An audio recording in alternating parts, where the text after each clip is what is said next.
नमस्कार, बहुत स्वागत है आपका। मैं आपके साथ श्रेयोशी। 2026 में मुस्लिम राजनीति का सबसे बड़ा इम्तिहान क्यों?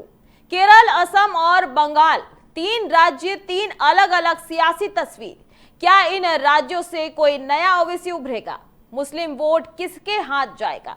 वहीं पुराना चेहरे के साथ या नए दावेदारों के साथ?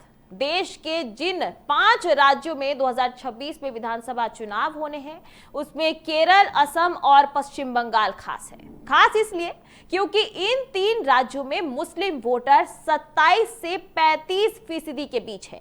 ऐसे में 2026 का चुनाव सिर्फ सत्ता की लड़ाई नहीं, मुस्लिम राजनीति का भी बड़ा इम्तिहान है। सवाल यही है, क्या इन राज्यों से कोई नया असदुद्दीन ओवैसी जैसा बड़ा चेहरा उभरेगा? देखिए रिपोर्ट। मुस्लिम राजनीति का टेस्ट 2026 में 3 राज्यों की जंग, केरल, असम, बंगाल।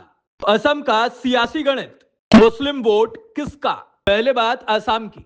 असम में मुस्लिम आबादी करीब 34% है। 126 सीटों वाली विधानसभा में करीब 22 सीटों पर मुस्लिम वोट अहम भूमिका में है। यहां पर मुस्लिम राजनीति का सबसे बड़ा नाम है मौलाना बदरुद्दीन अजमल। उन्होंने 2005 में all India United democratic front बनाई। 2006 में 10 सीटें, 2011 में 18 सीटें, 2016 में 13 और 2021 में 16 सीटें।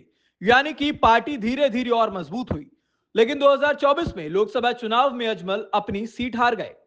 इसके बाद बड़ा सवाल खड़ा हुआ कि क्या असम के मुस्लिम वोटर अजमल से दूर हो रहे हैं? 2026 में कांग्रेस और एआईयूडीएफ अलग अलग मैदान में हैं। अब यह देखना होगा कि असम में मुस्लिमों की पहली पसंद कौन है। बंगाल की चुनौती, ममता फैक्टर बड़ा। अब पश्चिम बंगाल, यहां मुस्लिम वोटर करीब 30% हैं और करीब 120 सीटों पर हार जीत का फैसला करते हैं।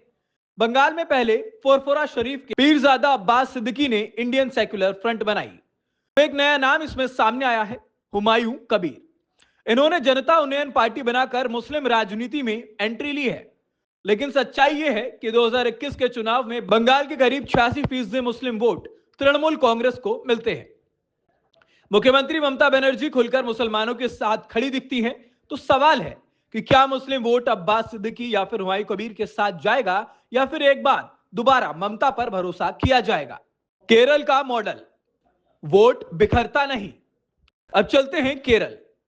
देश में सबसे संगठित मुस्लिम राजनीति केरल में मानी जाती है। यहां करीब 27% मुस्लिम आबादी है। मलप्पुरम, कोझिकोड और कन्नूर मुस्लिम सियासत के बड़े केंद्र हैं। केरल में मुस्लिम राजनीति मुख्य रूप से इंडियन यूनियन मुस्लिम लीग के इर्द गिर्द घूमती है। मुस्लिम लीग कांग्रेस के नेतृत्व वाले यूडीएफ के साथ चुनाव लड़ती है। 1962 से अब तक हर लोकसभा और विधानसभा चुनाव में मुस्लिम लीग का खाता खुलता रहा है। केरल में 43 सीटें ऐसी हैं जहां पर मुस्लिम वोट सरकार बना और बिगाड़ सकती है। यहां पर मुस्लिम वोट ज्यादा बिखरता नहीं, यही केरल की खासियत है। तो तस्वीर साफ है, असम में अजमल की सियासत परीक्षा में है, बंगाल में नए चेहरे ममता के किले को चुनौती दे रहे हैं और केरल में मुस्लिम लीग अब भी मजबूत है। 2026 का चुनाव बताएगा मुस्लिम राजनीति किस दिशा में जाएगी और क्या केरल, असम या बंगाल से कोई नया ओवैसी उभरेगा। आपकी क्या राय है, कमेंट्स में जरूर बताएं।